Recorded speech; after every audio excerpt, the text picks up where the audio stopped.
हल्कों में या कुछ लोगों की आंखों में आंसू हैं, कल से सिसकियां हैं, बेचैनी है और ऐसा लग रहा है कि आहें भर रहे हैं बेचारे। वो कह रहे हैं जी नवाज शरीफ के साथ हाथ हो गया, वो कह रहे हैं जी नवाज शरीफ के साथ धोखा हो गया, कोई कह रहा है नवाज शरीफ के साथ प्रैंक हो गया, कोई कह रहा है नवाज शरीफ को सज्जी दिखा के खब्बे गाल पे मार दी गई है। यानी हर कोई जो है वो नवाज शरीफ साहब को एक बेचारा बनाकर पेश कर रहा है और हर कोई ये कह रहा है कि नवाज शरीफ के साथ ज्यादती हो गई है, उसको माइनस कर दिया गया है। तो पहला तो सवाल ये है किसने माइनस किया भाई, यानी ना लवो और बताओ किसने माइनस किया नवाज शरीफ को, नवाज शरीफ कैसे माइनस हो गया ये आपको कोई नहीं कहेगा। लेकिन सारे तस्वे बहा रहे हैं, मगरमच्छ के आंसू रो रहे हैं कि नवाज शरीफ जो है उसकी सियासत वाड़ दी गई, नवाज शरीफ को फारिग कर दिया गया, नवाज शरीफ को इक्तदार में नहीं आने दिया गया, चौथी मरतबा उसको वजीर आजम बनाना था, साजिश हो गई, खेल खेला गया, नवाज शरीफ को चौथी मरतबा वजीर आजम पाकिस्तान नहीं बनने दिया गया। और भाई किसने नहीं बनने दिया नवाज शरीफ को चौथी दफा वजीर आजम? मैं अभी फैक्ट्स आपके सामने रख दूंगा। और ये सारी चीजें, यानी कुछ लोग तो ऐसे हैं जो नवाज शरीफ से हाथ जोड़ जोड़ के माफिया मांग रहे हैं, आंसुओं से रो रहे हैं, बिलक बिलक कर शायरी कर रहे हैं। मैं हैरान हो रहा हूं कि यार नवाज शरीफ के लिए इतना ज्यादा लोग रो रहे हैं कि उसको वजीर आजम नहीं बनने दिया गया और इतने ज्यादा दुखी हैं। ऐसा लगता है कि शायद नवाज शरीफ के किसी दुश्मन को वजीर आला या वजीर आजम बना दिया गया है। भाई वजीर आजम उसका भाई बन रहा है छोटा, बेनिफिशियरी नवाज शरीफ। वजीर आला उसने अपनी बेटी को नामजद कर दिया, बेनिफिशियरी नवाज शरीफ। वो मैंने आपको बताया था ना पिछले व्लॉग में, अन्ना वंडे रेड़ियां मुड़ मुड़ अपने आनू। तो नवाज शरीफ वो अन्ना है जिसने रेड़ियां बांटी और मुड़ मुड़ अपने, किसी और को तो दी नहीं नवाज शरीफ साहब ने। तो ये जो एक तो पहला नुकता तो आप ये उठाए ना कि क्या नवाज शरीफ का कोई दुश्मन है जो वजीर आजम बना, जो ये सारे लोग मातम कर रहे हैं? नहीं, वजीर आजम बना नवाज शरीफ का अपना भाई। वजीर आला पंजाब जो सबसे बड़ा सूबा है पाकिस्तान का, वो उनकी अपनी बेटी बन गई। तो ये रोना तो बनता ही नहीं है, नंबर एक। नंबर दो, आप इस बात पे आ जाए कि धोखा दिया किसने है। ये तासुर बनाया गया कि जैसे पाकिस्तान के अंदर बाहर से कोई नेल्सन मंडेला आ रहा है या ची गुवेरा आ रहा है और वो आएगा और पूरे पाकिस्तान के ऊपर जो है वो हालात को बिल्कुल बदल कर रख देगा, लोग इमरान खान को भूल जाएंगे। नवाज शरीफ ने ऐसे दावे किए भी थे बंद कमरों में, और वो सबको कहते फिरते थे, नवाज शरीफ के लोग भी यकीन दिलाते थे कि मियाँ साहब जदों आएंगे। मरियम नवाज की मुझे बात याद आ गई है, सुन ले आप। मियाँ जदों आवेगा लग पता जाएगा, सुने। मैं ये कहना चाहती हूँ इमरान खान, मियाँ जदों आवेगा तो लग पता जाएगा। तो लग गया पता, मियाँ साहब आ गए, क्या पता चला? वो हलकान हो गए हैं। लेकिन पहले अपने गिरबान में झांकिए कि आप लोगों ने हासिल क्या किया है और लोगों ने आपके साथ किया क्या है और किसने किया वो बताएं। मुस्लिम लीग नून के अंदर इतनी इखलाकी जुर्रत है ही नहीं, इतना कोई दलेर नहीं है कि वो बताए कि मियां नवाज शरीफ के साथ हाथ किसने किया है। मैंने 27 दिसंबर को पहली मर्तबा, मैं ठीक से बोल भी नहीं पा रहा था, मैंने ये बात बताई थी इस्लामाबाद में साफियों को कि नवाज शरीफ नहीं बनने जा रहा। ये मैं आपको इन्फॉर्मेशन की बुनियाद पे बता रहा हूँ, और वो इन्फॉर्मेशन क्यों आई थी मैं आज आपको बता देता हूँ। लेकिन मैंने क्या कहा था ये सुन लें पहले आप। इस वक्त जो इन्फॉर्मेशन की बुनियाद पे वो ये है कि मियां साहब के लिए वो ग्राउंड नहीं है जो उन्हें लगता है कि उनको मिल जाएगी। तो जनाब जो मैंने अर्ज किया था वो मैंने इस बुनियाद पे किया था। ये इन्फॉर्मेशन यूं आई थी कि तमाम लोग नवाज शरीफ से मायूस हो गए कि भाई मियां साहब ने तो कहा था मैं आगे ये कर दूंगा, वो कर दूंगा, वो कर दूंगा, ये कर ही नहीं पा रहे। और ग्राउंड रियलिटी ये है कि मियां साहब को मुंह लगाने को कोई तैयार नहीं है। तो ऐसी सूरत में इस आदमी को कैसे वजीर आजम बनाए? मुझे कोई तरीका है तो बता दें कि वोट उसको नहीं पड़ने, इज्जत लोगों ने उसकी नहीं कर दी, पाकिस्तान के पट्टा उसने बैठा दिया, उसके भाई ने बिल्कुल और बेड़ा गर्क कर दिया, अब पकड़ के फिर वजीर आजम बना। यानी हैरत होती है मुझे। रायगढ़ के अंदर जिस घर में नवाज शरीफ रहता है उसका घर ही, उस घर का जो अंदर वाला वो पोर्शन है उसका नाम रखा हुआ है पीएम हाउस। क्यों जी? यानी नवाज शरीफ को वजीर आजम बना दें, कैसे बना दें? वो खिलौना थोड़ी है जो उसके हाथ में पकड़े यहाँ पे कि उठा के ऐसे ही वजीर आजम पाकिस्तान बना दें, जैसे उसने अपने छोटे भाई को वजीर आजम बना दिया और अपनी बेटी को वजीर आला बना दिया। ये तो घर के अंदर ही मुझे लगता है हुकूमत खेल रहे हैं, बाहर किसी को मौका ही नहीं देते। अब ये तासुर दिया गया कि जनाब बाहर से कोई बहुत बड़ा इनकलाबी आ गया है, इमरान खान को लोग भूल जाएंगे। मियां साहब ने कितने जलसे किए, कितने जुलूस किए जो बहुत कामयाब थे, जहां पे आपने देखा कि लोगों का एक जम्मे गफीर था। मियां साहब तो डर के मारे पब्लिक में नहीं निकलते थे, कभी कभी तो वो पब्लिक के अंदर आते थे, फिर कभी मियां साहब के हाथ में कबूतर पकड़ा देते थे। ये तो इलेक्शन कैंपेन चल रही है, मियां साहब ने कबूतर उड़ाए, लोगों ने उनके तोते उड़ा दिए पकड़ के। ये हाल कर दिया मियां साहब का।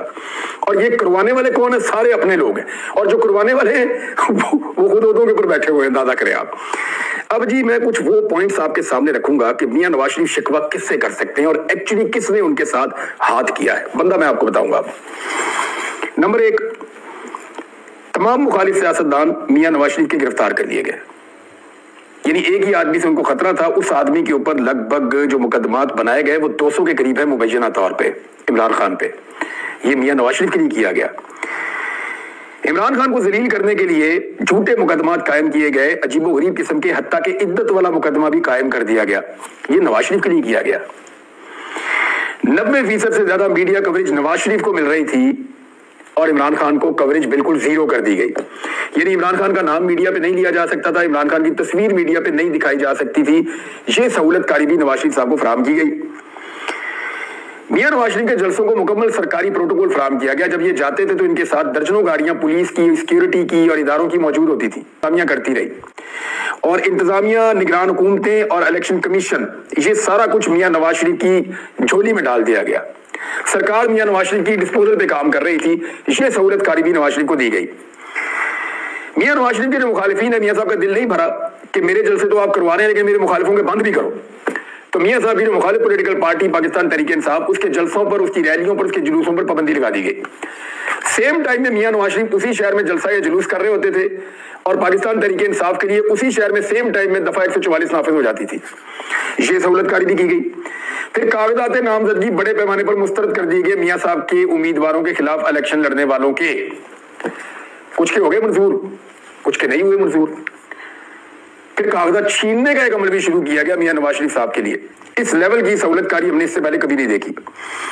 पाकिस्तान तहरीक-ए-इंसाफ की जो सारी मेन क़यादत है या जो उनके फेसेस थे, वो सारे के सारे या तो मफरूर थे या जेलों में थे। यानी कोई भी सामने आकर कंपेयर नहीं कर पा रहा था। ये सहूलतकारी भी नवाज शरीफ साहब को दी गई। बंदे उठा के बार बार गायब किए गए, गिरफ्तार किए गए, गिरफ्तारियों के अलावा गायब भी कर दिए गए। ये सहूलतकारी भी मियां नवाज शरीफ साहब को दी गई। फिर बंदों से प्रेस कॉन्फ्रेंसेस करवाई गई, इमरान खान के अपने लोगों से उसके खिलाफ झूठे बयान दिलवाए गए। ये सहूलतकारी भी मियां नवाज शरीफ साहब के लिए की गई। 2 नई पार्टियां बनाई गई इमरान खान की पार्टी के अंदर से मियां नवाज शरीफ साहब की सहूलतकारी के लिए, जिनमें से एक को मियां नवाज शरीफ साहब की गोद में बिठाया गया और दूसरी को खैबर पख्तूनख्वा में खड़ा किया गया इमरान खान की पार्टी के खिलाफ। फिर मियां नवाज शरीफ की पार्टी और उनके एमएनएस की मर्जी से बाकायदा हल्का बंदियां की गई ताकि जहां चाहते हैं वहां पे हल्का बना लें। यानी कल मेरी मुलाकात हुई साहबजादा महबूब सुल्तान साहब से, जंग से उन्होंने इलेक्शन लड़ा, तो उन्होंने कहा कि जहां से हमें वोट पड़ते थे वो सारा इलाका हमारे हल्के में से निकाल दिया और जहां से फैजल सालेह को वोट पड़ते थे वो सारा इलाका हमारे हल्के में शामिल कर दिया। फिर भी अवाम ने वोट जो है वो हमें डाल दिया और फैजल सालेह इलेक्शन हार गए। तो हल्का बनिया मियां साहब की मर्जी की, वोटों की मुंतकली मियां साहब की मर्जी के साथ। मैंने ये भांडा फोड़ा था कि ये वोट इधर से उधर, उधर से उधर कर दिया इन्होंने, नौजवानों को ख्वार कर दिया इन्होंने कि वो वोट ना डाल सकें। जिसके ऊपर जरा सा शक होता था कि ये तालीम याफ्ता है, ये पीटीआई को वोट डाल देगा, उसका वोट उठा के पता नहीं कहां से कहां फेंक देते थे। फिर एक बैनर और एक पोस्टर लगाने तक पे पाबंदी थी। जो बैनर या पोस्टर लगा रहा था वो बंदा पकड़ के अंदर पुलिस कर देती थी। वो एक रात मेरे कुछ जानने वाले दोस्त हैं, अजीज हैं, वो बेचारे खड़े होकर देख रहे थे, उनको उठा के पुलिस ले गई। वो बड़ी मुश्किल से बाद में उनको छुड़वाया कि यार ये कोई कारकुन नहीं है किसी जमात के, तो खड़े होकर तमाशा देख रहे थे। तो ये इस किस्म का मियां साहब को सहूलतकारी और प्रोटोकॉल फराहम किया गया इलेक्शन लड़ने के लिए। हजारों कारकुनों को गिरफ्तार किया गया मुखालिफ सियासी जमात के, यानी तहरीक-ए-इंसाफ के कारकुन जो वोट डलवा सकते थे, जो सपोर्ट कर सकते थे इलेक्शन में, उन सबको गिरफ्तार किया गया। इनको गाड़ियां नहीं लेने दी गई, इनको इलेक्शन वाले दिन कैंप नहीं लगाने दिए गए कि कैंप लगा के लोगों को पर्चियां ही बांटते चले, या ये गाड़ियां चला के लोगों को, वोटरों को भर के इलेक्शन के लिए पोलिंग स्टेशन तक ले आए, वो भी सहूलत नहीं दी गई। एक गाड़ी के ऊपर इमरान खान की फोटो नहीं चल रही थी। ये सारा कुछ भी किया गया। इंतखाबी निशान भी छीन लिया गया इमरान खान साहब की पार्टी से। यानी मियां साहब को लगा कि अभी भी मैं इलेक्शन नहीं जीत सकता, तो मियां साहब ने कहा और करो। मियां साहब ने इंतखाबी निशान भी छिनवाया और काली फायद साहब ने जितनी दिलचस्पी दिखाई थी पाकिस्तान तहरीक-ए-इंसाफ के इंतखाबात में, उससे 10% भी दिखाई होती ना मुल्की इंतखाबात के अंदर, तो आज पाकिस्तान इस बुरान में ना होता।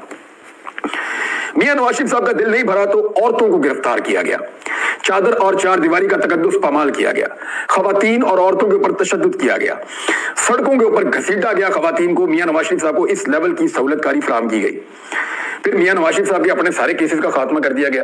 स्टेट प्रोटोकॉल्स मिल रहे हैं, जहां चाहते हैं मियां साहब वैसे निजाम चल रहा है।